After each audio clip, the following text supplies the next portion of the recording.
ஹல்லேலூயா. சந்தோஷமாக இருக்கீங்களா? சத்தமாக சொல்லுங்க. ஆமென். நம்ம இன்றைக்கு சந்தோஷமாய் வைத்த தேவனுக்கு எல்லாரும் சத்தமாக ஒரு அல்லேலூயா சொல்லி ஆண்டவரை மகிமைப்படுத்துவோமா?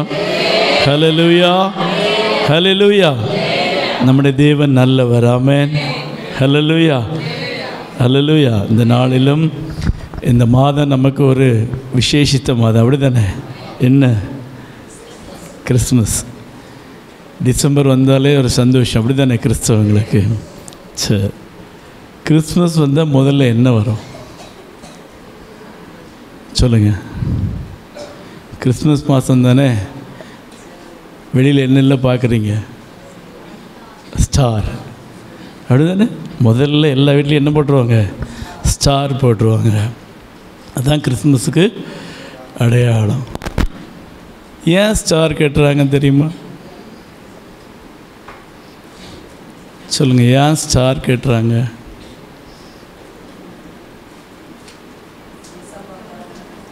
ஏசப்பா பிறந்தப்போ ஒரு ஸ்டார் வந்தது இல்லையா? சரி சரி, இன்றைக்கு நாம் அதை குறித்து பார்ப்போம்.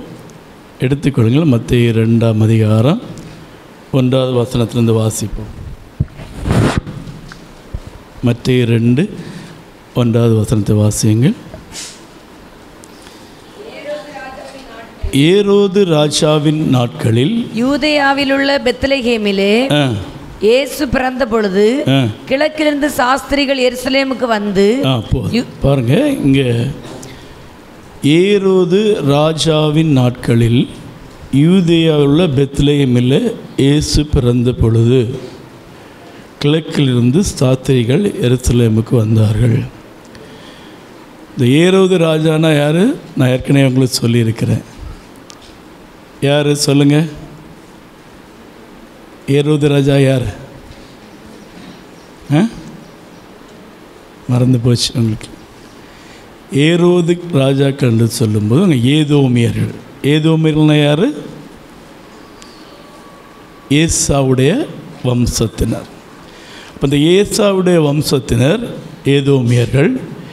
இவர்களை இஸ்ரவேல் தேசத்திலிருந்து, இஸ்ரவேலர்கள் எகிப்து தேசத்திலிருந்து புறப்பட்டு வரும்போது இவர்கள் இஸ்ரவேலர்களுக்கு எதிராக இருந்தபடியினாலே ஆண்டவர் அவர்களை சபித்தார். இந்த ஏதோமியரை அவர்களை அழித்து போடுவேன் என்று சொல்லி சபித்தார். ஆண்டவருடைய வார்த்தையின்படி சில ஆண்டுகள் கழிந்து, பல ஆண்டுகள் கழிந்து ஸ்பானியர்ஸ் என்று சொல்கிற அந்த ஒரு தேசம் இவர்களுக்கு விரோதமாக வந்து இவர்களை முற்றிலும் அழித்து போட்டார்கள். அப்போ அங்கேருந்து அந்த ராஜ குலத்தில் உள்ளவங்க, அந்த பிரபுக்கள் குலத்தில் இருந்த ஒரு சிலர் தப்பி வந்து யூதேயாவில், இஸ்ரவேலில் வந்து யூதர்கள் மத்தியில் தஞ்சம் புகுந்தார்கள். அவங்கள்ட்ட இருந்த சொத்து பணம் எல்லாத்தோட வந்து இங்கே தஞ்சம் புகுந்து இருந்தார்கள். அப்போ ரோமர்கள் உலகத்தை ஆட்சி செய்து கொண்டிருந்த காலம். அவர்களுக்கு இந்த இஸ்ரவேல் தேசத்தில் பார்த்திங்கன்னா பல சிறிய சிறிய தேசங்களாய் பகுத்து வைத்திருந்தார்கள். அதில் ஒன்று யூதேயா தேசம். இந்த யூதேயா தேசத்தில் தான் இந்த ஏரோது ராஜா ஆட்சி செய்தார். இன்னொன்று கலிலேயா, இன்னொன்று சமாரியா, அப்படி பல விதமாய் பிரித்து வைத்திருந்தார்கள். அதில் இந்த யூதேயா தேசத்தில் தான் பெத்லகேம் இருந்தது. பெத்லகேம், தெற்கு ஊர் அப்படின்னு சொல்லிட்டு ஒரு சில இடங்கள் சேர்ந்தது தான் இந்த யூதேயா தேசம். அதில் இருந்த இந்த ஏதோமியர்கள் இவர்கள் என்ன செய்தாங்க? இந்த ரோம அரசர் ஜூலியஸ் சீசர், முதல் ரோம பேரரசர், அவரை போய் பார்த்து அவர்கிட்ட சொல்லி நாங்கள் வந்து உங்களுக்காக இங்கே வரியெல்லாம் வசூலித்து தாரோன்னு சொல்லிட்டு அவர்கிட்ட சொல்லி இந்த யூதேயாவில் ஆட்சி செய்து கொண்டு ஏரோது, இந்த ஏரோது ராஜாவுடைய நாட்கள், இவர் கிட்டத்தட்ட அந்த சமயத்தில் இவருக்கு ஒரு 60-70 வயசு. இவர் ஏசப்பா பிறந்தபோது இவருக்கு ஒரு 60-70 வயசு. இவர் தான் அங்கே ராஜாவாய் ஆட்சி செய்து கொண்டிருக்கிறார். இவருக்கு பிறகு இவருடைய மகன் வரணும், அந்திப்பா. ஏரோது அந்திப்பான்னு வேதத்தில் உங்களுக்கு இருக்கும் இதுக்கு பின்னாடி. அவர் வரணும். அவர் அப்படி ஆட்சி செய்து கொண்டிருக்கிற பொழுது இயேசு பிறந்தார். இயேசு பிறந்த பொழுதுன்னு இங்கே நம்ம வாசிக்கிறோம். ஆனால் உண்மையில் நீங்கள் ஆங்கில வேதாகமங்களில் சில ஒரிஜினல் க்ரீக்கில் என்ன ஆஃப்டர் ஜீசஸ் பார்ன், அதாவது இயேசு பிறந்த பிறகு, பிறந்த பொழுதுன்னா அப்பொழுது, ஆனால் அது பிறந்த பிறகு ஒரு சில ஆண்டுகளாக இருக்கலாம், மாதங்களாக இருக்கலாம், அப்படியாக இருக்கலாம். அப்படி இருக்கும்போது என்ன செய்யறா பாருங்கள், கிழக்கிலிருந்து சாஸ்திரிகள் எருசலேமுக்கு வந்தார்கள். எத்தனை சாஸ்திரிகள் வந்தார்கள்? 3 பேர். அப்படிதானே? ஏன்னா இதுதான் நம்ம சின்ன பிள்ளைலேருந்தே நாடகத்தில் பார்த்துருக்கோம். அப்படிதானே? ஒவ்வொரு சர்ச்சிலையும் அந்த 3 பிள்ளைகள் இந்த சேரியை சுற்றிட்டு வந்து 3 தீப்பெட்டியை கொண்டு வந்து, அப்படிதானே, அங்கே ஒரு மரியாள் ஒரு குழந்தைய வச்சுட்டு இருப்பாப்பில் கொண்டு வந்து கொடுப்பாப்பில். அதனால் நம்ம தெரிஞ்சு எத்தனை சாஸ்திரிகள் வந்தாங்க? 3 சாஸ்திரிகள். ஆனால் இங்கே வேதத்தை நீங்கள் எப்படி வேணாலும் புரட்டி புரட்டி படியுங்க, எங்கேயுமே 3 சாஸ்திரின்னு எழுதவே இல்லை. என்ன எழுதியிருப்பாருங்க? கிழக்கிலிருந்து சாஸ்திரிகள் எருசலேமுக்கு வந்தார்கள். இப்போ கிழக்கிலிருந்து சொல்லியாச்சுன்னா இந்த எருசலேமுக்கு கிழக்கிலிருந்து, அப்போ ஒரு தேசத்துலேருந்தோ ஒரு ஊர்லேருந்து வந்தோ வேதத்தில் தெளிவாக எழுதியிருக்கும். புரியுதா உங்களுக்கு? ஆனால் இங்கே என்ன சொல்லுங்க, கிழக்கிலிருந்து சாஸ்திரிகள் வந்தார்கள். அப்போ எருசலேமுக்கு கிழக்காக எத்தனை நாடுகள் இருக்கிறதோ அத்தனை நாடுகளிலிருந்தும் சாஸ்திரிகள் வந்தார்கள். அப்போ 1, 2, 3 இல்லை, நூற்றுக்கணக்கான சாஸ்திரிகள் வந்தார்கள். வேத ஆராய்ச்சியாளர்கள் நம்ம இந்தியாவில் உள்ள வரலாற்று ஏடுகள்னு இருக்காங்க. இந்தியாவிலேருந்து 13 பேர் போயிருக்காங்க. அல்ல இல்லையா? இந்தியாவிலேருந்து எத்தனை பேர் போயிருக்காங்க? 13 இந்த சாஸ்திரிகள் போயிருக்காங்க. இந்த சாஸ்திரிகள் என்று சொல்லும்போது இவங்க வந்து வான சாஸ்திரிகள். வான சாஸ்திரிகள் என்று சொல்லும்போது வானத்தில் உள்ள நட்சத்திரங்களை ஆராய்ச்சி செய்கிற சாஸ்திரிகள் இவர்கள் ஒவ்வொரு நாளும் வானத்தை பார்ப்பாங்க. இப்போ உள்ள ஸ்மார்ட் ஃபோனில் கூட இருக்குது, ஸ்கை வியூன்னு ஒரு ஆப்ஷன் இருக்குது. இதை போட்டு நீங்கள் பார்த்தீங்கன்னா அந்த நட்சத்திரங்களை பார்க்கலாம். ஒரு நட்சத்திரத்தை பார்க்கும்போது இந்த நட்சத்திரம் என்ன செய்யுமா, இன்றைக்கி இருக்கிற இடத்துலேருந்து நாளைக்கு பார்க்கும்போது இன்னொரு இடத்துல இருக்கும், அடுத்தது இன்னொரு இடத்துல இருக்கும். ஒவ்வொரு நாளும் மாறி மாறி மாறி மாறி அது சுற்றிகிட்டே இருக்கும். சந்திரன் எப்படி தெரியுமா, இன்றைக்கி நம்ம பார்க்குறது வந்து அடுத்த நாளில் பார்க்கும்போது இன்னொரு இடம், கடைசி 30 நாள் கழிஞ்சு திருப்பி பல இடத்துக்கே வந்துடும். ஆனால் நட்சத்திரங்கள் அப்படில ஒவ்வொரு நாளும் ஒவ்வொரு இடமாய் மாறி மாறி வந்துட்டு இதை ஆராய்ச்சி செய்கிறது தான் இந்த வான சாஸ்திரியுடைய வேலை. அப்போது இவங்க அப்படி பார்த்து கொண்டிருக்கும்போது திடீர்னு வானத்தில் ஒரு விசேஷித்த ஒரு நட்சத்திரம் தெரியுது. இல்லையா? அந்த நட்சத்திரம் இதுவரைக்கும் அவங்க பார்க்கவே இல்லை. ஒவ்வொரு நாளும் இவங்க ஒவ்வொரு தேசத்திலும் இந்த வான சாஸ்திரிகள் இருக்கிறாங்க, இன்றைக்கும் இருக்கிறாங்க. இன்றைக்கி இவங்களோட வேலையெல்லாம் வந்து அதை பார்க்குறது தான். இவங்களோட பேர் தான் அஸ்ட்ராலஜர்ஸ் இவங்களோட பேர். இவங்களோட வேலையை வந்து இந்த நட்சத்திரங்களை ஆராய்ச்சி பண்ணுறது தான் இவங்களோட வேலை. அப்போ இவங்க திடீர்னு பார்க்கும்போது வானத்தில் ஒரு விசேஷித்த ஒரு நட்சத்திரம் இருக்குது. அப்போ ஒவ்வொரு நாளும் நட்சத்திரம் மூவ் ஆகும், ஆனால் இந்த நட்சத்திரம் மூவ் ஆகாமல் அப்படியே இருக்குதான். இவங்க பார்க்குறாங்க, என்னடா இது ஒரு விசேஷமாய் ஒரு நட்சத்திரம் வானத்தில் இருக்குது. அந்த நட்சத்திரங்கள் ஒவ்வொரு நாளும் மூவ் ஆகும், இந்த நட்சத்திரம் மூவ் ஆகாமல் அப்படியே இருக்குதான். 1 நாள் ஆச்சு, 2 நாள் ஆச்சு, 1 மாதம் ஆச்சு, 2 மாதம் ஆச்சு, 3 மாதம் ஆனப்புறம் இது மூவ் ஆகவே இல்லையா. உடனே இவங்களுடைய அந்த வான சாஸ்திர புஸ்தகங்களெல்லாம் எழுதி வச்சுருப்பாங்க இல்லையா, அதையெல்லாம் இவங்க ஆராய்ச்சி பண்ணி பார்க்கும்போது ஒரு உலகத்தில் ஒரு விசேஷித்த ஒருவர் பிறந்திருக்கிறார், அப்படி பிறந்தால் தான் இப்படிப்பட்ட நட்சத்திரங்கள் தோன்றும் சொல்லிட்டு அவங்க வான சாஸ்திர அந்த ஏடுகளில் எழுதி வைத்திருந்ததான். அவங்க இவங்க பார்க்குறாங்க. ஒரு 3-4 மாதம் கழிஞ்சு பார்த்தா அது திடீர்னு மூவ் ஆகுது. அப்போ உடனே இவங்க ராஜாக்கள் இவங்க தேசங்களில் சொல்லி இதை பார்க்கணும். ஏன்னா உலகத்தில் ஒரு விசேஷித்தர், ஒரு உலகத்தின் ராஜா, ஒரு உலகத்தில் ஒரு விசேஷித்தவர் பிறந்தால் தான் இப்படிப்பட்ட நட்சத்திரங்கள் தோணுன்னு சொன்னதால் இவங்க என்ன செய்கிறாங்க, இப்போ ஒவ்வொரு தேசங்களும் ஒவ்வொரு தேசத்துலேருந்து புறப்பட்டது இன்னொரு தேசத்தில் உள்ளவங்களுக்கு தெரியாது. வேத ஆராய்ச்சியில் சொல்லியிருக்காங்க, ஸ்ரீலங்காவிலேருந்து 3 பேர் போனாங்களாம், இந்தியாவிலேருந்து 13 போனாங்களாம், பாகிஸ்தான், பெர்ஷியா, ஓமான், சவுதி, இந்த எருசலேமுக்கு கிழக்கில் எத்தனை நாடு உண்டோ அத்தனை நாடுகள்லேருந்தும் இந்த வான ஆராய்ச்சியாளர்கள் இந்த நட்சத்திரத்தை பார்த்து போயிட்டுருக்காங்க. இங்கே பல நாடுகள், பல வருஷம், கிட்டத்தட்ட 1 வருஷம் பிரயாணம் பண்ணி எருசலேமுக்கு வந்து சேர்றாங்க. அல்லையா? எருசலேமில் வந்த உடனே இந்த நட்சத்திரம் அங்கேயே நின்றுடுச்சு. அப்போ இவங்க பார்க்குறாங்க, என்னடா இது திடீர்னு இங்கே நிற்குதுன்னு சொல்லிட்டு கொஞ்ச நாள் அங்கே இருந்து பார்த்துட்டு அப்போ இவங்க நினைக்கிறாங்க, அப்போ இந்த தேசத்தில் தான் அந்த ராஜா பிறந்திருக்கணும். அல்லையா? அப்படின்னு முடிவு பண்ணிவிட்டு இவங்க என்ன செய்கிறாங்க, அந்த தேசத்தில் உள்ள ராஜாவாக இருக்க ஏரோது ராஜாவை போய் பார்க்குறாங்க. அதுக்கு அடுத்த வசனத்தை வாசிங்க. யூதருக்கு ராஜாவாக பிறந்திருக்கிறவர் எங்கே? கிழக்கிலே அவருடைய நட்சத்திரத்தை கண்டு அவரை பணிந்து கொள்ள வந்தோம் என்றார்கள். யார்கிட்ட வந்து கேட்குறாங்க? ஏரோது ராஜாவோட அரண்மனையில் வந்து சொல்கிறாங்க. அவங்க அரண்மனையில் உள்ளவங்க போய் ஏரோது ராஜாட்ட சொன்னோன்னு அவர் பாருங்கள், அடுத்த வசனம் பாருங்கள். ஏரோது ராஜா அதை கேட்ட பொழுது அவனோடு கூட எருசலேம் நகரத்தார் அனைவரும் கலங்கினார்கள். ஒரு 3 சாஸ்திரிகள் வந்து கேட்டால் ஏரோது ராஜா கலங்குவாரா? கலங்க மாட்டார். ஒரு கூட்டம், 100கணக்கான சாஸ்திரிகள் வந்திருக்காங்க, வந்து கேட்குறாங்க, நாங்கள் இப்படி ஃபாலோ பண்ணி வந்தோம், இந்த நட்சத்திரம் இந்த தேசத்தின் மேலே தான் நிற்குது, அதனால் இந்த யூதேயாவுக்கு, இந்த யூதர்களுக்கு ஒரு ராஜா பிறந்திருக்க, அவர் எங்கேன்னு கேட்ட உடனே ஏரோது ராஜாவுக்கு கலக்கம். ஏன் கலக்கம்? இவருக்கு பிறகு யார் ராஜா ஆகணும்? அவருக்கு மகன் ராஜா ஆகணும். இப்போ அதுக்கு வேட்டு வைக்கிற மாதிரி உலகம் ஃபுல்லாக எல்லா தேசங்கள்லேருந்தும் வந்து பெரிய பெரிய ஆராய்ச்சியாளர்கள், பயங்கர படித்தவர்கள், இந்த அஸ்ட்ராலஜிஸ்ட் வந்து கேட்குறாங்க, யூதருக்கு ராஜாவாக பிறந்தவர் எங்கே அப்படின்னு கேட்டவுடனே அவருக்கு கலக்கம் வருமா வராதா? நிச்சயமாக வரும். அவர் மட்டும் இல்லை, அவரோடு கூட எருசலேம் நகரத்தார் அனைவரும் கலங்கினார்கள். அல்லையா? பாருங்கள், நம்முடைய தேவன் சாதாரண தேவன் கிடையாது. ஆமென். அவருடைய பிறப்பில் வானத்திலும் அதிசயம் நடந்தது, பூமியிலும் அதிசயம் நடந்தது. நட்சத்திரங்களை உண்டாக்கினவர் நம்முடைய தேவனாகிய கர்த்தர். அல்லையா?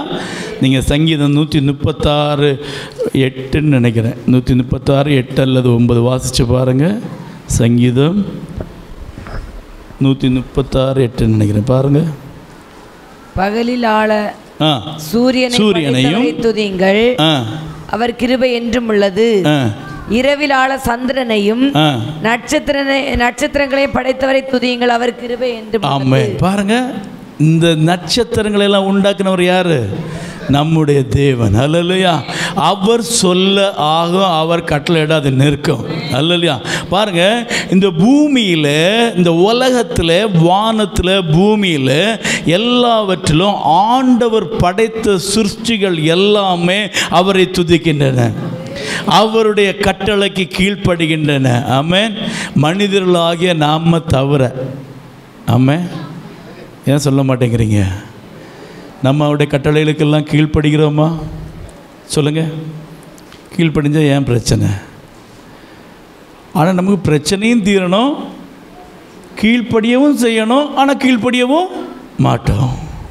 ஆனால் அந்த நட்சத்திரங்கள் பாருங்கள், அவர் சொன்னபடியே கேட்டது, அவர் சொன்ன இடத்துல வந்து நின்னது. அதை பார்த்து இந்த இவ்வளவு சாஸ்திரிகள் வந்ததுனால ஏரோது ராஜாவே கலக்கமடைந்தான். அல்லையா? பாருங்கள், உடனே அவன் என்ன சொல்கிறான்? அடுத்த வசனத்தை வாசிங்க. அவன் பிரதான ஆசாரியர், ஜனத்தின் வேறுபாடுகள் எல்லாரையும் கூடி வர செய்து கிறிஸ்துவானவர் எங்கே பிறப்பான் என்று அவரிடத்தில் விசாரித்தார். அதற்கு அவர்கள், யூதேயா உள்ள பெத்லகேமிலே பிறப்பார். அது ஏனென்றால் யூதேயா தேசத்துள்ள பெத்லகேமே யூதாவின் பிரபுக்களின் சிறியதல்ல, என் ஜனமாகிய இஸ்ரவேலை ஆளும் பிரபு உன்னிடத்தில் புறப்படுவார் என்று தீர்க்கதரிசினால் எழுதப்படும். எங்கே எழுதியிருக்கு? மீகா 5:2 எழுதியிருக்கு அல்லையா? அப்போ இந்த தீர்க்க தரிசனம் எழுதியிருக்கிறபடினால யூதாவில் உள்ள வேதபாரர்கள் அவர்களுக்கெல்லாம் தெரியும், யூதேவில் உள்ள பெத்லகேமில் யார் பிறப்பா? கிறிஸ்து பிறப்பார் என்று சொல்லி உடனே இவன் என்ன சொல்கிறான் பாருங்க. அப்பொழுது ஏரோது சாஸ்திரிகளை ரகசியமாய் அழைத்து நட்சத்திரம் காணப்பட்ட காலத்தை குறித்து அவளிடத்தில் திட்டமாய் விசாரிக்கிறான் அல்லையா? இப்போ அவன் கேட்குறான், இந்த நட்சத்திரம் எப்போ நீங்கள் பார்த்தீங்க? இவங்க சொல்கிறாங்க, கிட்டத்தட்ட ஒரு 1.5 வருஷத்துக்கு முன்னாடி நாங்கள் பார்த்து இங்கே வந்திருக்கிறோம். ஒன்று அவன் சொல்கிறான் பாருங்கள், நீங்கள் போய் அதை கண்ட பின்பு நானும் அதை பணிந்து கொள்ளும்படி எனக்கு அறிவிங்கள் என்று சொல்லி அவர்களை பெத்லகேமுக்கு அனுப்பினான். இப்போ இவங்க என்ன செய்கிறாங்க, அதை அப்படியே நம்பி திரும்பி என்ன செய்கிறாங்க, அந்த நட்சத்திரத்தை பார்க்குறா, அது திருப்பி மூவ் ஆகுது. அது நேராக போய் எங்கே நின்றுது? பிள்ளை இருந்த ஸ்தலத்திற்கு மேல் வந்து நிற்கும் வரை அவளுக்கு முன்பாக சென்றது. அவர்கள் அந்த நட்சத்திரத்தை கண்டபோது மிகுந்த ஆனந்த சந்தோஷம் அடைந்தார்கள். அவர்கள் அந்த வீட்டுக்குள்ளே பிரவேசித்து பிள்ளையும் அதன் தாயாகிய மரியாளையும் கண்டு சாஷ்டாங்கமாய் விழுந்து அதை பணிந்து கொண்டு தங்கள் பொக்கிஷங்களை திறந்து என்னென்ன கொடுத்தாங்க? பொன்னையும் தூப வர்க்கத்தையும் வெள்ளை போலத்தையும் அதற்கு காணிக்கையாக வைத்தார்கள் அல்லையா? பாருங்க, இந்த வந்த எல்லா தேசத்தில் உள்ள சாஸ்திரிகளும் பொன்னை கொண்டு வந்தார்கள், தூப வர்க்கத்தை கொண்டு வந்தார்கள், வெள்ளை போலத்தை கொண்டு வந்தார்கள். எப்படி கொண்டு வந்திருப்பாங்க? எல்லாரும் கொண்டு வந்தாங்கன்னு போட்டிருக்க அப்படி தானே? அவர்கள் தங்கள் பொக்கிஷங்களை திறந்து எல்லாரும் கொடுத்தாங்க. அது எப்படி? இப்போ ஒரே இடத்துலேருந்து வந்திருந்தா சரி, பல தேசங்கள்லேருந்து வந்தவங்க எப்படி கொண்டு வந்தாங்க? ஏன்னா அதற்கு முன்பாக ஆதி காலத்தில் நமக்கெல்லாம் தெரியும், பாபேல் கோபுரத்தில் வச்சு தேவன் ஜனங்களை என்ன செய்தார்? பாஷைகளை தாறுமாறாக்கி அங்கேருந்து ஜனங்களை என்ன செய்தார்? சிதறடித்தார். இவங்களோட பாஷைகள் தாறுமாறானாலும் இவங்கள் சிதறடிக்கப்பட்டு போனாலும் சில கலாச்சாரங்கள் அவங்களுக்குள்ளதற்கு என்ன செய்யாது? மாறாது. அப்போது ஒரு ராஜா பிறந்தால் அவரை கனம் பண்ணுவதற்கு என்ன கொண்டு போவாங்க? பொன்னை கொண்டு போவாங்க அல்லையா? பொன்னை கொண்டு போய் கொடுத்து அவரை கனம் பண்ணுவாங்க. தூப வர்க்கம் எதுக்கு? தேவனை ஆராதிப்பதற்கு தூப வர்க்கம் கொண்டு ஆராதிப்பாங்க அல்லையா? நம்முடைய தேவன் ராஜாதி ராஜாவாகவும் தேவாதி தேவனாகவும் பிறந்தார்.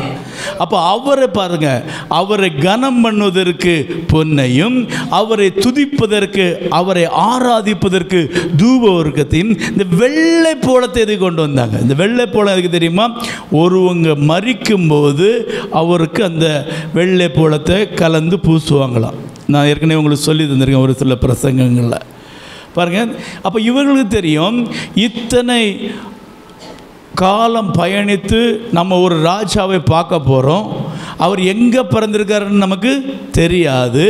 ஆனால் ஒருவேளை நம்ம திருப்பி அவரை மரிக்கும்போது போக மாட்டோம்னு தெரியாது. அதற்காக முன்னடையாளமாக அவருடைய மரணத்துக்காக இவர்கள் வெள்ளை போலத்தையும் கொண்டு வந்து கொடுத்தாங்க அல்லையா?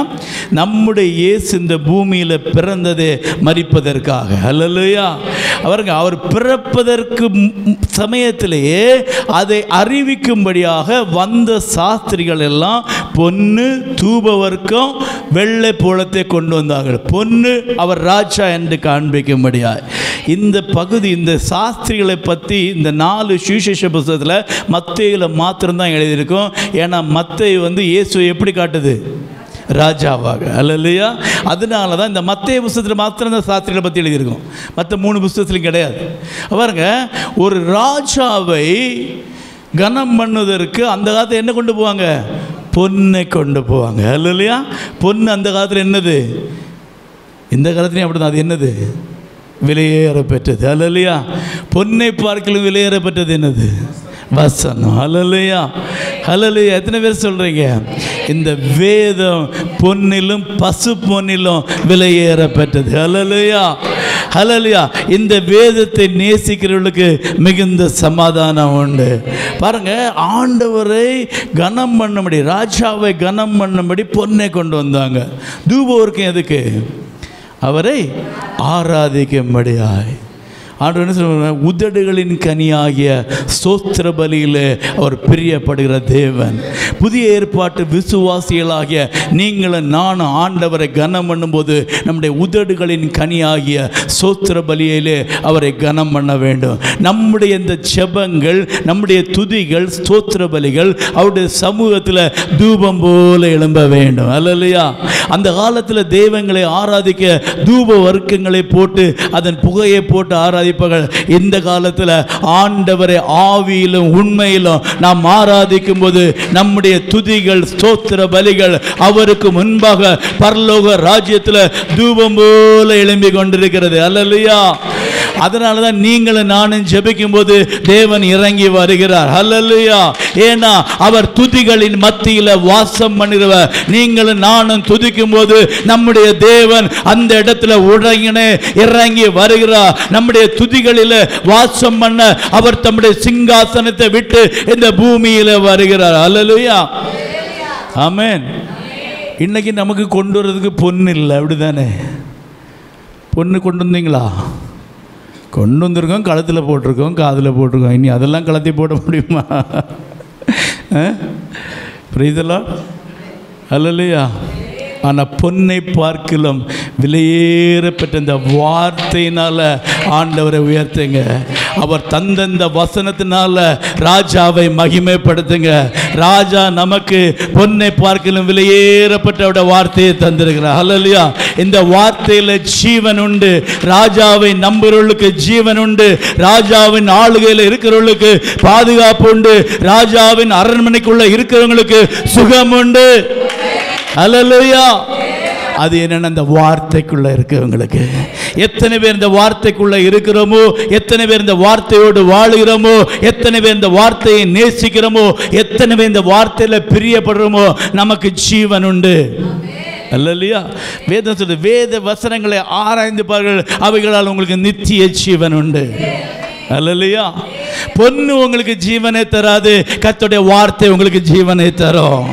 கர்த்தருடைய நாள் வரப்போகிறது. அந்த நாளுக்கு ஒருவரும் தப்பி போக முடியாது. வேதம் சொல்லுது, அந்த நாள்ல உங்கள் பொன்னும் வெள்ளியும் உங்களை தப்புவிக்காது, என் தேவனுடைய வார்த்தை உங்களை தப்புவிக்கும். இந்த வார்த்தையில ஜீவன் இருக்கிறது. அல்லேலூயா. கர்த்தருடைய வார்த்தை அது வல்லமை உள்ளது. அல்லேலூயா. கர்த்தருடைய வார்த்தை இருபுறமும் கருக்குள்ள எந்த பட்டயத்தை பார்க்கலாம் கூர்மையானது. ஆமென். டாக்டருடைய கத்தி போகாத இடத்துல கர்த்தருடைய வார்த்தை போகும். டாக்டருடைய மருந்துகள் செய்ய முடியாது, என் தேவனுடைய வார்த்தை செய்யும். கர்த்தருடைய வார்த்தை, அவர் தம்முடைய வார்த்தையை அனுப்பி நம்மை குணமாக்குகிற கர்த்தர். ஆமென். எத்தனை பேர் விசுவாசிக்கிறீங்க? இந்த வார்த்தையை நம்பினீங்கன்னா வெட்கப்பட்டு போகவே மாட்டீங்க. ஹல்லேலூயா. ஹல்லேலூயா. பாருங்க, இது பொன்னை பார்க்கிலும் விலை ஏறப்பட்டது. அன்றைக்கு சாஸ்திரிகள் பொன்னை தான் கொண்டு வந்தாங்க. இன்னைக்கு கர்த்தர் நமக்கு வேதத்தை தந்து, அந்த வார்த்தை நமக்கு உணவாய் தந்து, நமக்குள்ள பொன்னை பார்க்கிலும் விலையேறப்பட்ட வார்த்தையை வைத்திருக்கிறார். அதை கொண்டு ராஜாவை மகிமைப்படுத்த. ஆமென். இதை கொண்டு வியாபாரம் பண்ணல, இதை கொண்டு ராஜாவை உயர்த்த, ராஜாவை கனம் பண்ண, ராஜாவை மகிமைப்படுத்த. இன்னைக்கு அநேகர் இதை கொண்டு வியாபாரம் பண்றாங்க. ஆனால் தேவ பிள்ளைகளாகிய நாம் இதை கொண்டு ராஜாவை கனம் பண்ணணும். அல்லேலூயா. இதை இவரை கனம் பண்ணுங்க, உங்களை கனம் பண்ணுவா. அல்லேலூயா. இந்த வார்த்தையை சுமந்து சொல்லுங்க, இந்த வார்த்தை உங்களை சுமக்கும். இந்த வார்த்தையை உங்கள் கால்களுக்கு தீபமாய் மாறும், உங்க பாதைக்கு வெளிச்சமாய் மாறும். அல்லேலூயா. ஆண்டோடைய பிறப்பு சாதாரண பிறப்பு கிடையாது. ஆமென். ஹல்லேலூயா. அவர் பிறக்கும் போதே இறப்பதற்கு தான் முடிவு பண்ணி பிறந்து வந்தார். ஆமென். அதனால தான் ஆண்டவர் அவருக்கு எல்லா நாமத்துக்கும் மேலான நாமத்தை கொடுத்தார். ஹல்லேலூயா. வேதம் சொல்லுது, அவர் பிதாவுக்கு, வாசிங்க பிலிப்பியர் 2:5 வாசிங்க. பிலிப்பியர் 2:5 வாசிங்க. அவர் தேவனுடைய ரூபமாயிருந்தும் தேவனுக்கு சமமாயிருப்பதை கொள்ளையாடின பொருளாக எண்ணாமல் தம்மை தாமே வெறுமையாக்கி அடிமையின் ரூபம் எடுத்து மனுஷர் சாயலானார். மனுஷ ரூபமாய் காணப்பட்டு அவர் மனுஷ ரூபமாய் காணப்பட்டு மரண பரியந்தம் அதாவது சிலுவையின் மரண பரியந்தம் கீழ்ப்படிந்தவராகி தம்மை தாமே தாழ்த்தினார். ஆதலால் தேவன் எல்லாவற்றுக்கும் மேலான அவரை உயர்த்தி இயேசுவின் நாமத்தில் வானோர் பூதலத்தோர் பூமியின் கீழானோருடைய முழங்கால் யாவும் முடங்கும்படியாகவும் பிதாவாகிய தேவனுக்கு மகிமையாக இயேசு கிறிஸ்து கர்த்தர் என்று நாவுகளாகவும் அறிக்கை பண்ணும்படிக்கும் எல்லா நாமத்திற்கும் தந்தளினார். ஆமென். ஹல்லேலூயா. கரங்களை தட்டி ஆண்டவரை மகிமைப்படுத்துவோமா? ஹல்லேலூயா. இந்தியாவிலிருந்து போன சாஸ்திரிகள் முழங்கால் படியிட்டு சாஷ்டாங்கமாய் தேவனை தொழுது கொண்டார்கள். இந்த கிழக்கிலிருந்து போன ஒவ்வொரு தேசத்திலிருந்து போன சாஸ்திரிகள் இயேசுவுக்கு முன்பாக முழங்கால் படியிட்டு அவரை தொழுது மகிமைப்படுத்தினார்கள். இந்தியாவிலிருந்து போனவர்கள் தொழுதார்கள் என்றால் இந்தியாவில் முழுவதும் அவருக்கு முன்பாய் முழங்கால் படியிட்டதுக்கு சமாதானம். அல்லேலூயா.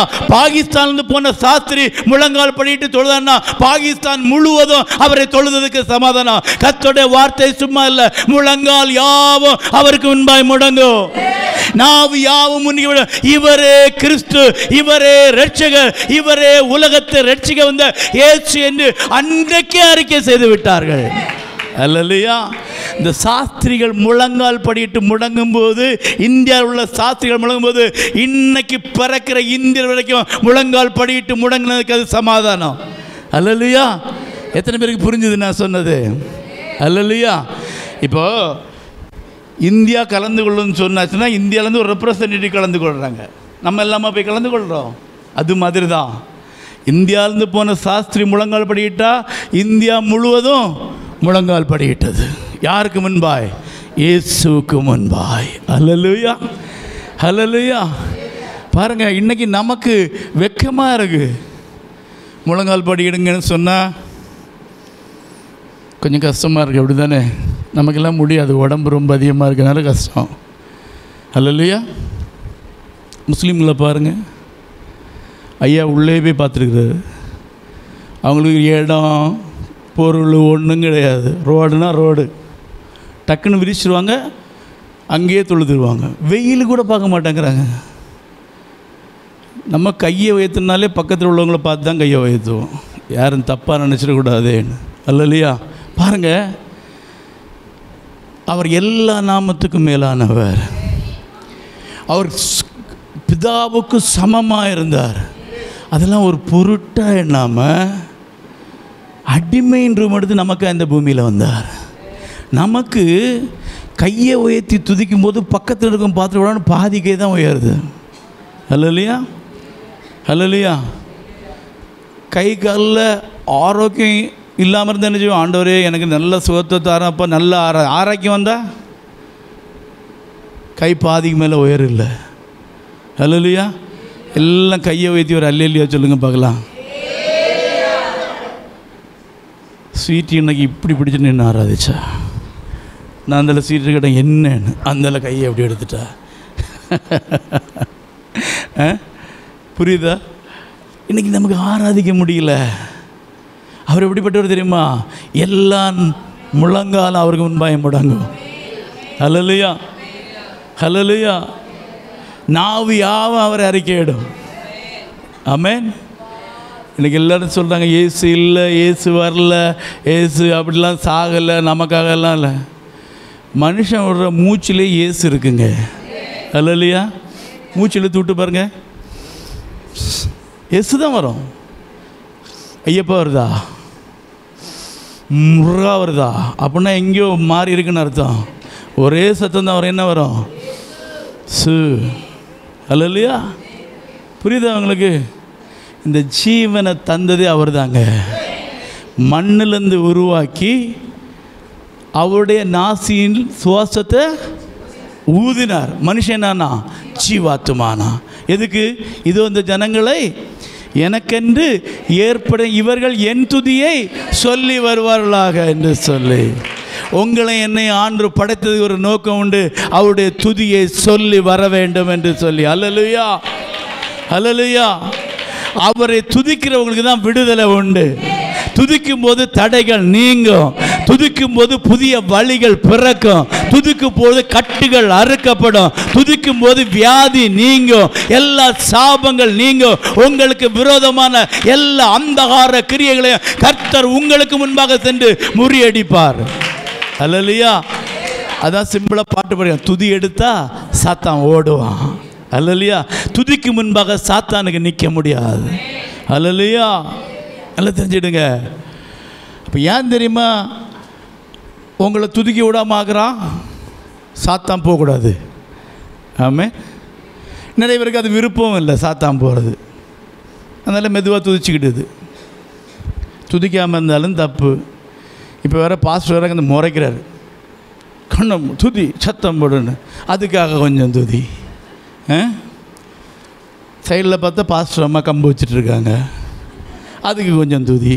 அங்கே பார்த்தா அங்கே ஒரு தடியன் இருக்கான், இவனுக்கு எல்லாரும் சுற்றி சுற்றி இருக்கான்னு நமக்கு தப்ப முடியாது. அதனால் பார்க்க வேண்டியதை துதிப்பண்டா. எப்படியோ துதிங்க. அல்லேலூயா. எப்படி துதித்தாலும் ஆண்டவர் மகிமைப்படுவார். அல்லேலூயா.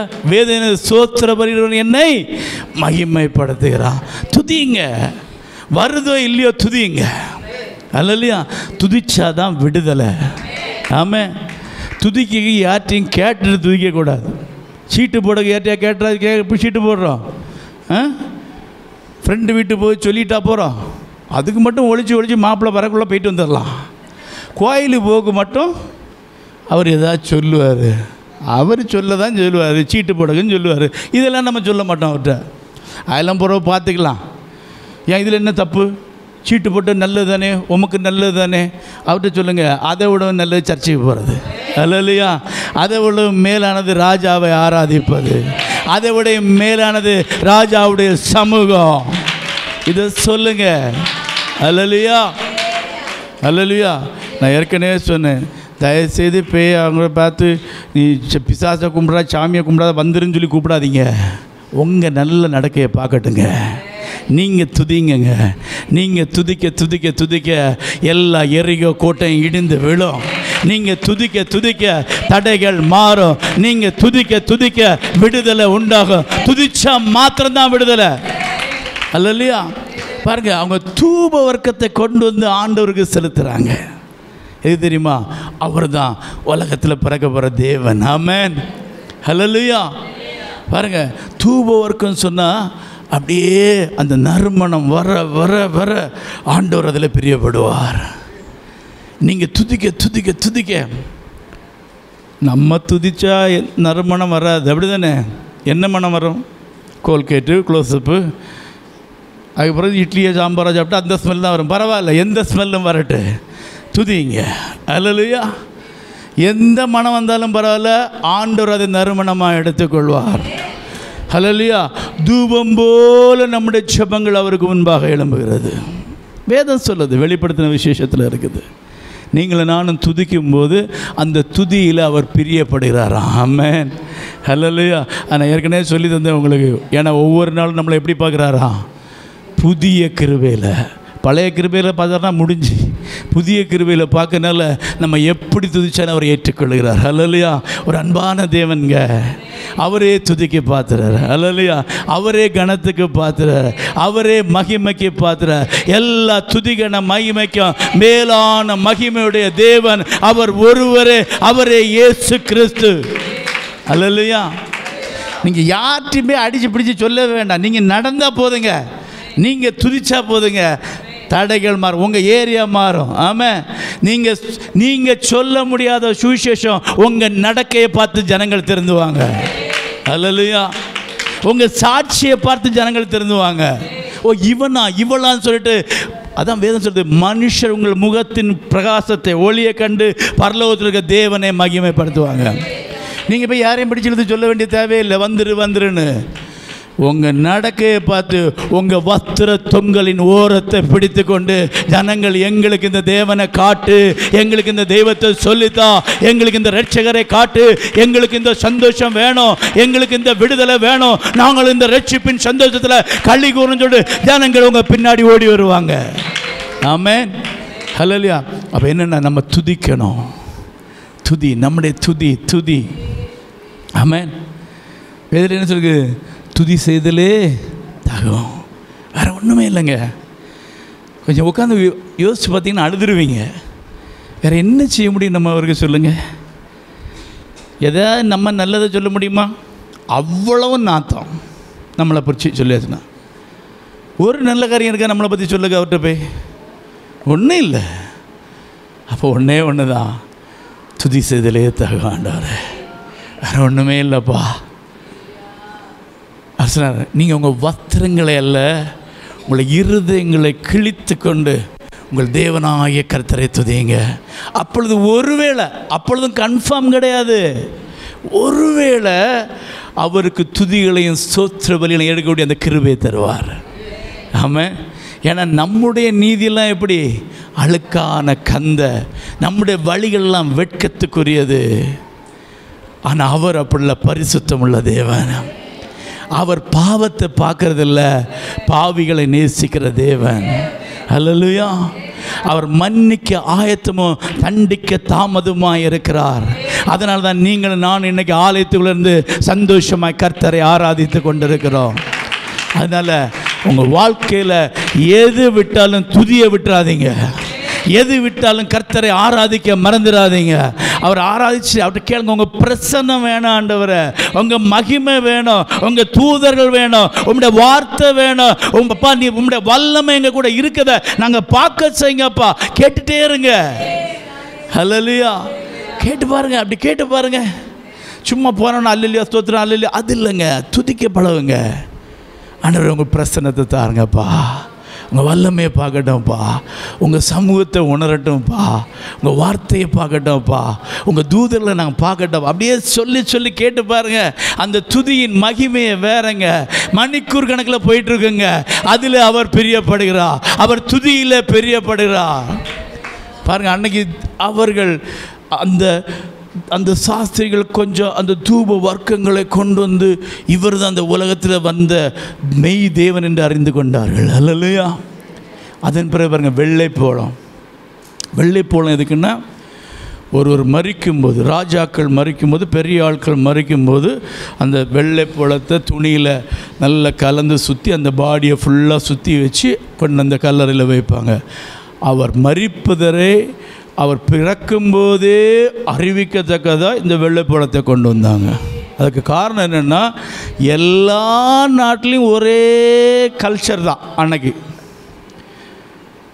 ராஜாக்கள் பிறந்தா பொண்ணை கொடுக்கணும், தெய்வத்தை ஆராதிக்க தூபவர்க்கம் போடணும், மரிக்கும்போது ராஜாக்கள் மரிக்கும்போது வெள்ளைப்போளம். இதை மூணையும் கொண்டு வந்து எப்படி கொடுத்தாங்களாம்? பொக்கிஷங்களை திறந்து அவனுக்கு நாட்டில் உள்ள அந்த மேன்மையை காட்ட கொண்டு கொடுத்துருப்பான். இப்போ எவ்வளோ ஆயிடுச்சு? கிலோ கணக்கில் உங்களுக்கு வந்துடுச்சு. அல்ல இல்லையா? இதை எடுத்துகிட்டு எங்கே போகிறாங்க? உடனே ஆண்டவர் சொல்கிறார், அன்றைக்கி அடுத்த பாருங்க, அதுக்கடுத்து ஆண்டவர் என்ன சொல்கிறாரு? பின்பு ஏரோனத்தில் திரும்பி போக வேண்டாம் என்று சொப்பனத்தில் தேவனாட்சி விட வேறு வழியாக திரும்பிப்பான். பாருங்கள், வந்த வழி தெரியும். எப்படி தெரியும்? நட்சத்திரம் கூட்டு வந்துச்சு. இப்போ போகிற வழி தெரியாது. எப்படியாவது தப்பி போயிருங்கன்னு சொல்லிட்டார் ஆண்டவர். அவன் துண்டை காணும், துணியை காணும், எப்படியோ ஊருக்கு போய் சேர்ந்துட்டான். அதுக்கு அடுத்த வசனம் வாசிங்க. அவர்கள் போன பின்பு கர்த்தருடைய தூதன் சொப்பனத்தில் யோசேப்புக்கு காணப்பட்டு, ஏரோது பிள்ளையை கொலை செய்ய தேடுவான், ஆதலால் நீ எழுந்து பிள்ளையும் அதன் தாயையும் கூட்டிக் கொண்டு எகிப்துக்கு ஓடி போய் நான் உனக்கு சொல்லும் வரை அங்கே இரு என்றான். பாருங்க, உடனே ஆண்டவர் சொல்றாரு பாருங்க, இவன் என்ன செய்ய போறான்? பிள்ளைகளை கொலை செய்ய போகிறான். நீ என்ன செய்ய? பிள்ளை எடுத்துகிட்டு எங்கே போ? எகிப்துக்கு போன்னு. யோசேப்பு யார்? நம்ம பைபிளில் என்ன சொல்லிருக்கு? தச்சன் சொல்லியிருக்கு இல்லையா? அது நம்முடைய தமிழ் டிரான்ஸ்லேஷன் அப்படி. உண்மையிலே அவர் வந்து பார்த்திங்கன்னா பெரிய ஆர்கிடெக்ட்னா அந்த காலத்தில் அரண்மனைகள், பெரிய நகரங்களை நிர்மாணிக்கிற ஒரு ஆர்கிடெக்டர், பெரிய பணக்காரர் அவர். அவர் யார்? செருபாபேல் சேல்தியேல், செருபாவேல், அந்த வம்சத்தில் வந்த அந்த ராஜ குடும்பத்தில் வந்தவர் அவர். இப்போது திடீர்னு உலகத்தில் இதுவரைக்கும் இருந்த எந்த ராஜாங்கமும் சரி, எந்த அரசாங்கமும் அவன் சொந்த ஊருக்கு போய் குடிமதிப்பதுன்னு சொல்லவே இல்லை. இன்னைக்கும் கிடையாது, அன்னைக்கும் கிடையாது, இன்னைக்கும் கிடையாது. இன்றைக்கி பாருங்கள், அவன் இருக்கிற இடத்துல எழுதிட வேண்டியதான். ஆனால் இந்த அகஸ்துராயன் தான் கட்டளை போடுறான், அவன் சொந்த ஊருக்கு போய் குடிமதிப்பிடுது. ஏன்? ஆண்டவர் எங்கே பிறக்கணும்? பெத்லகேமில் பிறக்கணும். அதுதான் அதுக்காக அங்கே அனுப்பிவிட்டார். பாருங்கள், இப்போது திடீர்னு குடிமதிப்பிடுறதுக்கு போனவங்கள்ட்ட நிறைய பணம் இருக்குமா? இருக்காது, கொஞ்சம் தான் இருக்கும். ஆனால் அங்கே என்ன வந்தது? அவங்களுக்கு தங்கம், தூபவர்க்கம், வெள்ளைப்பழம், இதெல்லாம் ஏகப்பட்ட வந்துச்சு. இப்போ ஆண்டவர் சொல்ல எடுத்துட்டு போ, எகிப்துக்கு போ. இவங்க எகிப்தில் போய் சில வருஷங்கள் அங்கே இருக்கிறாங்க. அங்கே இந்த பொக்கிஷங்களை தான் அங்கே அவங்க விற்று அங்கே வாழ்ந்தாங்க. ஏசப்பா வாழ்ந்த இடம் கைரோ, எகிப்தில் கைரோ. அது இன்றைக்கி எகிப்தோட தலைநகரம். இன்றைக்கும் அவங்க வாழ்ந்த வீட்டுக்கு மேலே ஒரு பெரிய ஒரு மெத்தடிஸ்ட் சர்ச்சோ என்னதோ ஒன்று இருக்குதுன்னு சொல்கிறாங்க. இல்லையா? இது சரித்திர உண்மை. ஏசப்பா வாழ்ந்தது வந்தது சரித்திர உண்மை. அதன் பிறகு பாருங்கள், கீழே நீங்கள் படித்து பாருங்கள். ஏரோதின் மரண பரியந்தம் அங்கே இருந்தான். எகிப்திலிருந்த குமாரனை வரவழைத்தேன் என்று தீர்க்கதரிசியின் மூலமாய் கர்த்தரால் உரைக்கப்பட்டது நிறைவேறும்படி இப்படி நடந்தது. அப்பொழுது ஏரோது தன் சாஸ்திரிகளால் வஞ்சிக்கப்பட்டதை கண்டு மிகுந்த கோபம் அடைந்து ஆட்களை அனுப்பி தான் சாஸ்திரிகளிடத்தில் திட்டமாய் விசாரித்த காலத்தின்படியே பெத்லகேமிலும் அதன் சகல எல்லைகளிலும் இருந்த 2 வயதுக்குட்பட்ட எல்லா ஆண் பிள்ளைகளையும் கொலை செய்தான். 2 வயதுக்குட்பட்ட எல்லா ஆண் பிள்ளைகள். அப்போ இது நடக்கும்போது எத்தனை வருஷம் ஆச்சு? ஏசப்பா பிறந்து 2 வருஷம், கிட்டத்தட்ட 2 வருஷம் ஆச்சு. அல்லையா? நம்ம படிக்கும்போது எப்படி படித்தோம்? பிறந்தாரு, உடனே நட்சத்திரம் வந்து 3 பேர் வந்தாங்க, பொக்கிஷம் கொடுத்தாங்க, போனாங்க, எல்லாரையும் கொலை. இல்லை, 2 வருஷம் நடந்த சம்பவம் இது. அல்லையா? அதான் அவன் பார்க்குறான், 2 வருஷத்துக்குள்ளே பிறந்த எல்லா ஆண் பிள்ளைங்களும் என்ன செய்? கொலை செய்யணும். அல்லையா? பாருங்கள், ஆண்டவர் அவருடைய பிள்ளை எங்கே கொண்டு போயிட்டார்? எகிப்துக்கு கொண்டு போயிட்டார். தேவன் உங்களை பராமரிக்கணும்னா அந்நிய தேசத்திலையும் கொண்டு பராமரிக்க முடியும். அல்லையா? நீங்கள் அறியாத இடத்துல கொண்டு உங்களை பராமரிக்க முடியும். ஐயா சாட்சி, நம்ம அறியாத ஒரு ஆள் வந்தார். அல்லையா? கர்த்தர் உங்களை பராமரிக்கணும்னா அறியாத ஆளை கொண்டும் பராமரிப்பார். உங்களை விடுவிக்கணும்னா அறியாத ஆளை கொண்டும் பராமரிப்பார். ஆமென். சரி, அப்போ அவர் தான் எப்படியாவது நம்மளை பராமரிப்பார், எப்படியாவது விடுவிப்பார்னு சொல்லிட்டு தைரியமாக இருந்துடாதீங்க.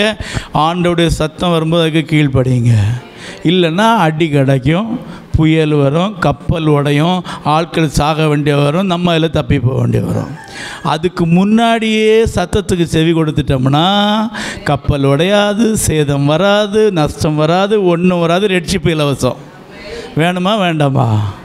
ஹல்லேலூயா.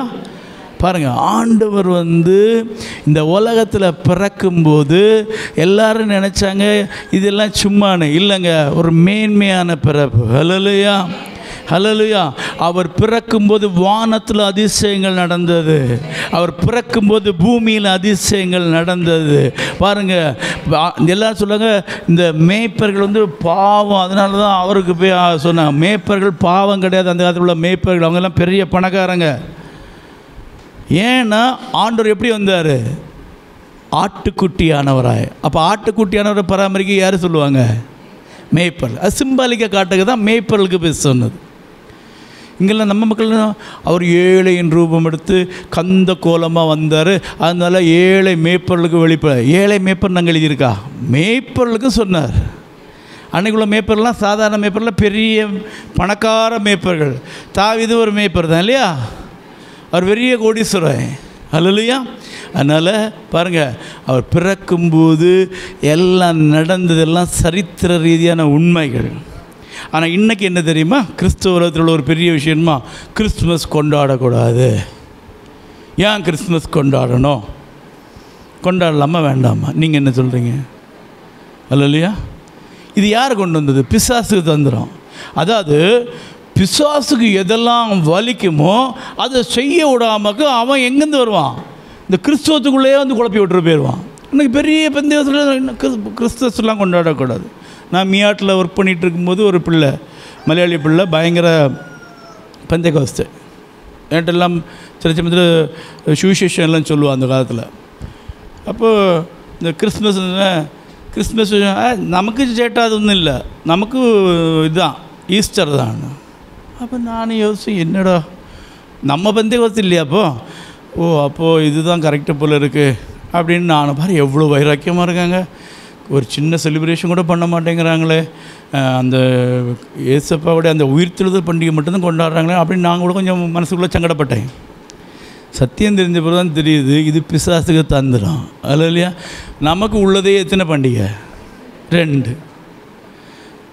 மற்றபடி அங்கே திரும்பினா பண்டிகை, இங்கே திரும்பினா பண்டிகை, இது பண்டிகை உண்டா? நமக்கு இல்லை. இருக்கிறதே 2. இதை 2ஐயும் கொண்டாட விடாமல் அதுக்கு அவன் ஆப்பு வைக்கிறான். யார்? பிசாசு. புரியுதா உங்களுக்கு? உண்மையில் பார்த்தீங்கன்னா டெய்லி கொண்டாடணும் கிறிஸ்மஸ். அல்லையா, இயேசு பிறந்ததை டெய்லி கொண்டாடணும் நாம். அல்லையா, இப்போ நமக்கு அதுக்குள்ள பணமும் இல்லை, நேரமும் இல்லை.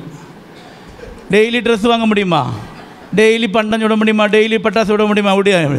அதனால் வருஷத்துக்கு ஒருக்கா அதுக்கும் பிசாசு என்ன செய்கிறான்? அது கொண்டாடக்கூடாது, அது வந்து தப்பு. அது இன்னொரு நாள் நான் உங்களுக்கு சொல்லி தரேன். இன்னும் இருக்குல்ல கிறிஸ்மஸுக்கு 2-3 வாரம் இன்னைக்கு தானே தொடங்கியிருக்கோம். இல்லையா, இதில் பெரிய விஷயங்கள் இருக்குது, நான் சொல்லி தரேன் உங்களுக்கு.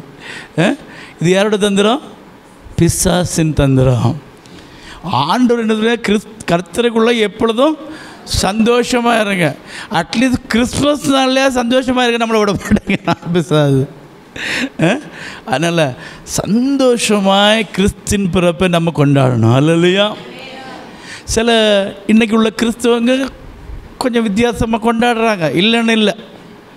நம்ம அது மாதிரி கொண்டாடாமல், அது உண்மையான அந்த கிறிஸ்து பிறப்பின் மேன்மை என்ன, கிறிஸ்து பிறப்பு எதுக்காக வந்தார், எதுக்காக பிறந்தார், இதை உண்மையாக இருந்து நம்ம உண்மையாக கொண்டாடும்போது ஆண்டவருக்கு மகிமை உண்டாகும்.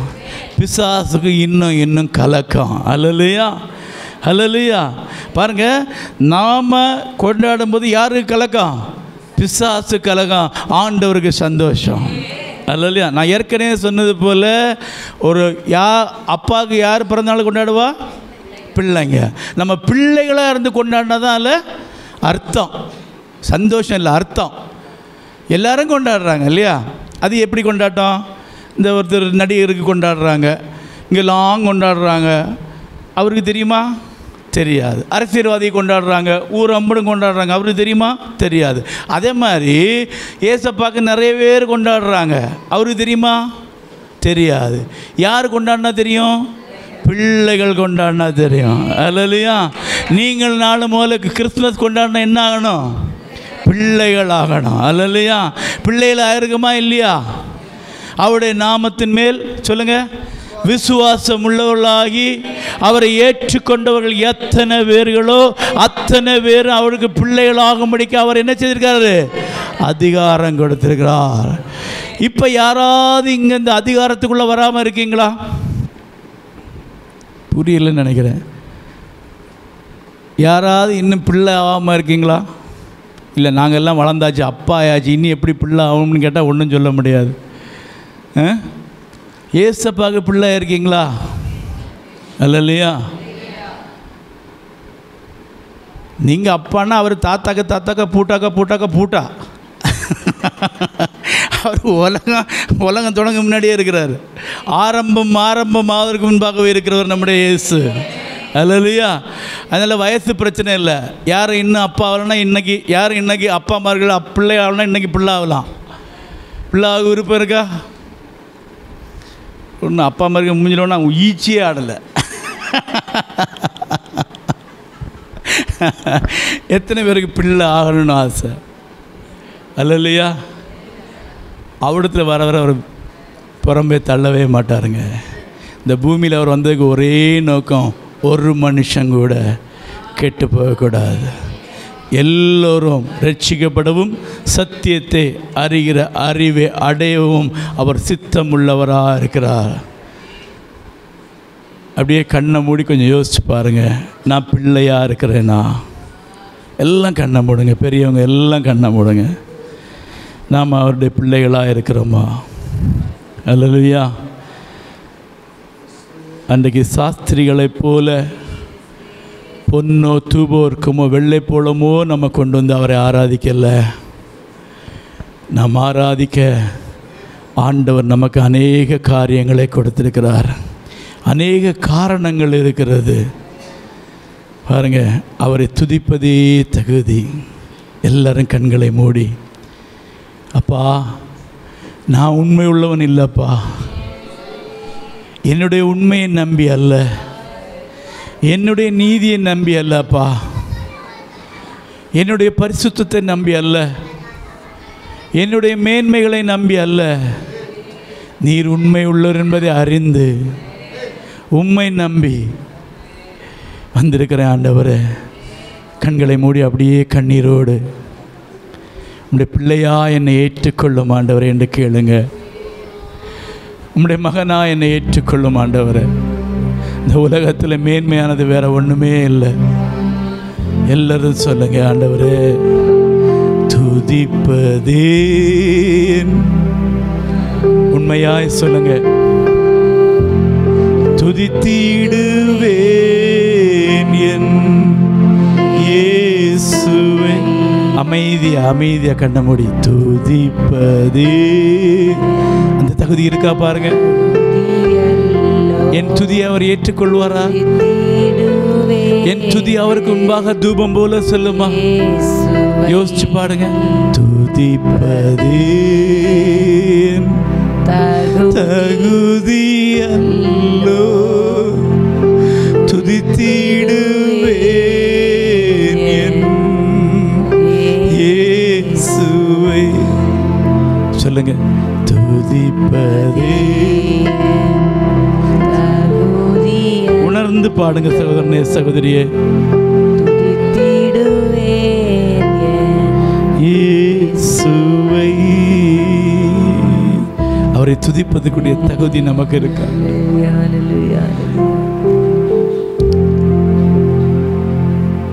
அவர் முன்பாக நிற்க நமக்கு தகுதி இருக்கா? ஒரு இளைய குமாரன்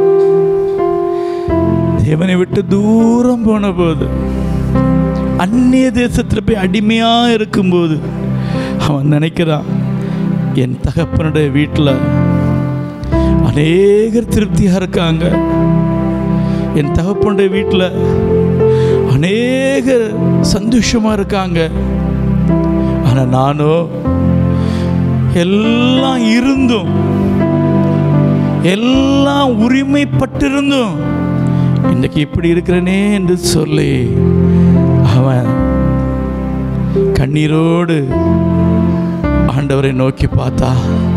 அவன் இப்ப சொன்னா, நான் என் தகப்பனத்தில் திரும்பி போவேன், அவரை பார்த்து சொல்லுவேன், உம்முடைய மகன் என்று சொல்ல எனக்கு எந்த தகுதியும் இல்லப்பா, உம்முடைய வேலைக்காரில் ஒருவனாய், உம்முடைய ஏரியாக்குள்ள ஒருவனாய், உம்முடைய எல்லைக்குள் ஒருவனாய் என்னை வைத்துக் கொள்வீரா என்று சொல்லி அவன் வந்தான்.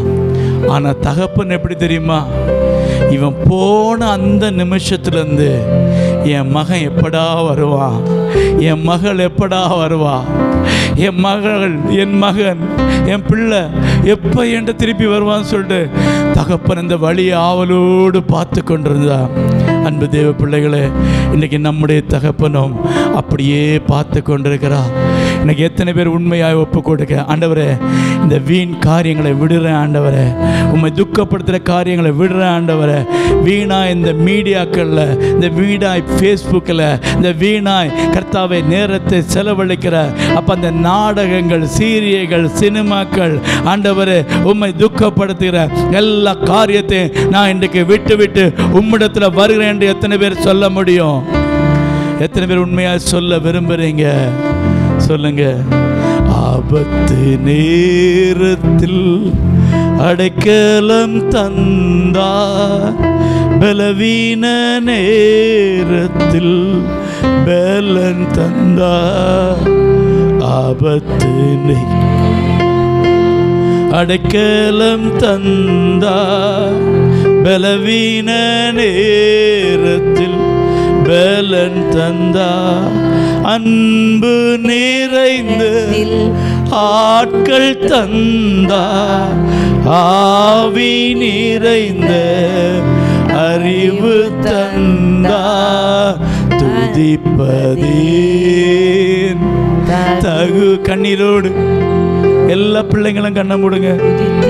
ஒருத்தர் கூட கண்ணை திறந்து பார்க்க கூடாது. ஒப்பு கொடுங்க. துதிப்பதேன் எனக்கு தகுதி இல்லப்பா, எனக்கு உண்மை இல்லப்பா, நான் பாத்திரம் இல்ல ஆண்டவரே. இயேசுவே துதிப்பதே. ஒப்பு கொடுங்க, ஒப்பு கொடுங்க. துதித்திடுவேன் என் இயேசுவை. வியாதி நேரத்தில் வல்லமை தந்தார். சோதனை நேரத்தில் ஜெயம் தந்தார். கைவிட்ட நேரத்தில் ஜீவன் தந்தார். ஆரோக்கிய நேரத்தில் அடைக்கலம் தந்தார். துதிப்பதே. எத்தனை பேருக்கு இன்னைக்கு ஒரு விடுதலை வேணும்? எத்தனை பேருக்கு இந்த ஆண்டவரை துதிக்கக்கூடிய இந்த பாக்கியம் வேணும்? எத்தனை பேருக்கு அவருடைய பிள்ளையாய் மாறி உரிமையோடு அவரை துதிக்க விரும்புறீங்க? கண்ணீரோடு கண்ணீரோடு ஆண்டவர் பேசி இருக்கிறார். ஓ ஜீவனை தந்தவர், ஓ ரிமா சந்தரா கபாலவா. எல்லாரும் கேளுங்க. துதிப்பது தகுதி அல்ல, துதித்திடுவேன் என் இயேசுவை. எத்தனை பேர் இந்த ஆண்டவரை துதிக்க விரும்புறீங்க? நாம் துதிப்பது அல்லங்க, நம்முடைய துதியை அவர் ஏற்றுக்கொள்ளணும். நம்முடைய துதிகள் அவருக்கு சமூகத்தில் தூபம் போல எழும்பண்ணா. இன்றைக்கு ஒரு பிள்ளையை போல ஒரு எல்லோரும் வாய்களை திறந்து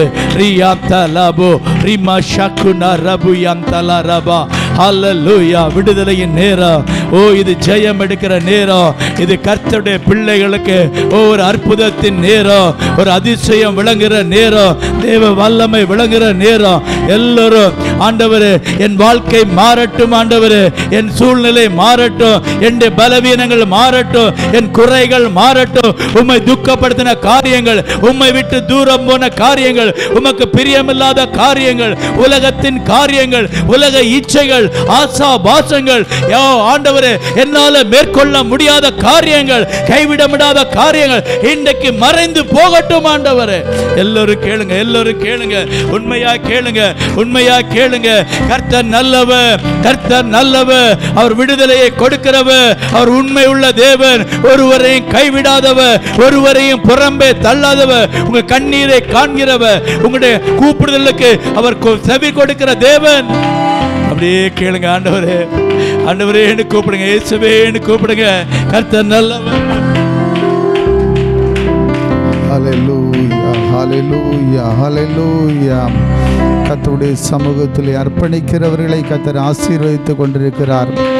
அவர்கள் மீது தேவ மகிமை இறங்கி வந்து கொண்டிருக்கிறது. ஒரு விடுதலையை கர்த்தர் ஊற்றி கொண்டிருக்கிறார். ஒரு தேவ பிள்ளை ஒரு பொன்னாக மகிமையாய் மாற ஒப்பு கொடுங்கள். ஒரு தூப வர்க்கமாக உங்கள் வாழ்க்கை தேவனுக்கு சுகந்த வாசனை உள்ளதாய் மாறுவதாக. ஒரு வெள்ளை போலம் இயேசுவுக்காக எதையும் செய்ய அவர் நமக்காக மரித்து பாடுபட்டது போல நீங்களும் இயேசுவுக்கு ஒரு சாட்சிகளாக ஜீவனையும் கொடுக்க கடனாளிகளாக இருக்கிறோம். அப்படிப்பட்ட அர்ப்பணிக்கிறவர்களை கர்த்தர் அவர்களை ஆசீர்வதிக்கிறார், அவருடைய குடும்பங்களை ஆசீர்வதிக்கிறார். நீங்கள் ஒரு நாள் ஒரு நட்சத்திரம் உங்களுக்காக உதித்தது போல் நீங்கள் அநேகருக்காக நட்சத்திரங்களாய் விளங்கும்படியான ஒரு ஆசீர்வாதத்தை தேவன் கொடுத்து கொண்டிருக்கிறார். ஹல்லேலூயா. மக்கு நன்றி தகப்பனே. உம்முடைய பிள்ளைகள் ஒவ்வொருவரையும் அப்படி ஆசீர்வதிங்க. செய்திகளை கொண்டு வந்த தேவதாசரின் குடும்பங்களையும் பலப்படுத்தி ஆசீர்வதிங்க.